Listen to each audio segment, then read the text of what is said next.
people, especially Christians, who say they've experienced miracles, or that they know people who have experienced major miracles. And if you're an atheist like me, your reaction is probably, I don't really think what happened is a miracle. I don't think God just swooped down and intervened in your life. There's probably a natural explanation at play. Whenever people say they've experienced these miracles, as tempting as it is to kind of debunk whatever they're saying right then and there, it's probably not the most polite thing to do, especially when you're around friends. But since none of those people are probably watching this video, let's talk about why some of their miracles may not actually be miraculous. Our memories are very selective, and things that may not seem like a big deal at one point, we can make them into these life-changing events well into the future. And here's what I mean by that. And here's a true story. When I was in college, there was this girl I really liked in my dorm, and I was a little too scared to do anything about it. And one day, we just kind of ran into each other at a bus stop near where we lived. And we started talking, and we hit it off, and we basically ended up dating for 2 years.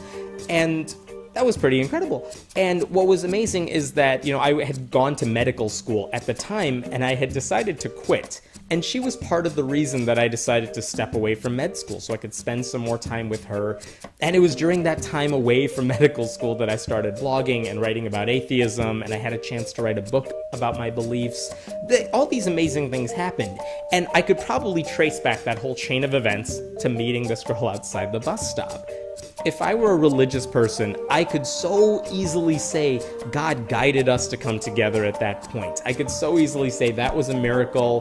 What are the odds that, we came together at that point and all this stuff happened because of that? Well, the truth is, if that hadn't happened, and let's say we didn't end up hitting it off, well, something else would have happened. My life would be totally different right now, and it's not like I would have this experience to compare it to, so I don't think that's a fair comparison. A lot of times, we can all point out, I'm sure, turning points in our lives where, if something happens slightly differently, your entire life would have gone in a different direction. And just because it happened that way doesn't mean that that turning point was a miracle. We just attribute this amazing sense to that moment, and we think it's this big deal, and there must have been a reason it happened that way. But if it didn't happen that way, something else would have happened. So it's not really as big of a deal as we make it out to be. And a lot of people think that's a miracle. It's not a miracle. It's just one of many branches along the road of your life. Other people's miracles can often sound pretty delusional. When you experience the miracle, it's like, oh, this is amazing. God wants it to be this way. Sometimes when other people say they've experienced a miracle, you're like, oh, sure, that's crazy. If you're religious, when you feel like God has spoken to you and told you to make a decision, you thank God. You think this is an amazing thing that has happened. And when someone says, God spoke to me and told me to quit my job and start a brand new career, you think badly of them. You're like, I don't think that's what God wants you to do. And then you go home and talk trash about them with your spouse. And again, when people tell you, God cured their disease, you kind of want to see their medical records to confirm that. But, I've heard so many Christians say, my cancer went into remission, and they just think it's a miracle and that's the end of the story. So again, when it happens to us, and if you have that notion of believing that this could be a miracle, it's so easy to believe this is something supernatural. Sometimes when it happens to other people, though, even if you believe in miracles, you become skeptical. You start wondering whether that really was God or whether there's a better explanation. It's much harder to believe in miracles when they happen to somebody else than when they happen to you. It's interesting to me that Christians always seem to experience all the miracles. When we're talking about faith healing services like Benny Hinn or Peter Popoff, those are all Christians. When we talk about successful pastors, Joel Osteen, people like that, they get their own TV shows. They get their own successful reality shows, too, even if you're a mediocre pastor. Even if Christians write best-selling books, it's not just those books. They get their entire sections at bookstores. And everything that Snopes ever debunks, those are things your pastors told you about in church as miracles. So basically, all of these things you hear about as miracles are things that somehow happen in conjunction with the Christian God. You never hear, a Hindu or a Muslim say, let me tell you what God told me the other day. You never hear them talk about the miracles that happened to them. This is almost almost entirely a Christian phenomenon, at least in America.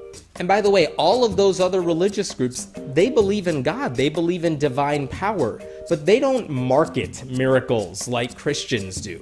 And the problem with miracles is that when Christians kind of repeat it to each other, they all think it happens to them. It's this perpetuating cycle. Oh, it happened to this person at church? It might happen to other people at church. And then people start thinking everything good that happens to them is some form of a miracle. It's such an overused word, but it's partly that way because it gets a life of its own in these Christian circles. Miracles have never been proven. If you can prove that a miracle or something supernatural happened, believe me, James Randi is waiting with $1 million check to give to you if you could prove it. But no one's ever claimed that money.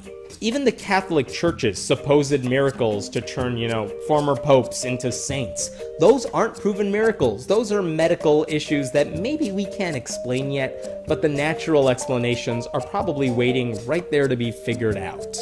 So miracles don't actually happen, and a lot of times when you get enough information about them, they're debunked pretty quickly. If miracles were real, can you imagine how many of our problems would be solved? I mean, diseases would be eradicated, all of our loved ones would never die. I mean, it would be pretty incredible if miracles happened on a clear, consistent basis. But they don't, because it's totally selective what you call a miracle and what you don't. And unfortunately, they just kind of happen in our own minds. We just assign the word miracle to things that we just can't believe happened. It turns out miracles are rare, selective, subjective, and unverifiable. So pretty much all of what I just told you, I actually got from a pastor who was actually questioning the miracles that another pastor told him about. And he was the one who said, let me try to explain away this other pastor's miracles. And one of the reasons he gave for why he didn't think miracles were necessarily real was because they didn't happen to him. And he said, that might be because I'm a bad Christian. And I'm reading this and I feel bad for the guy. It's like, no, you're so close. You're like 90% of the way there for explaining why miracles don't happen to anybody. You're so close to nailing it. And then he backed up because he's like, I'm still a Christian. I still think miracles could happen. But if I were to try to explain them away, these are some of the reasons I would give for why miracles don't actually happen.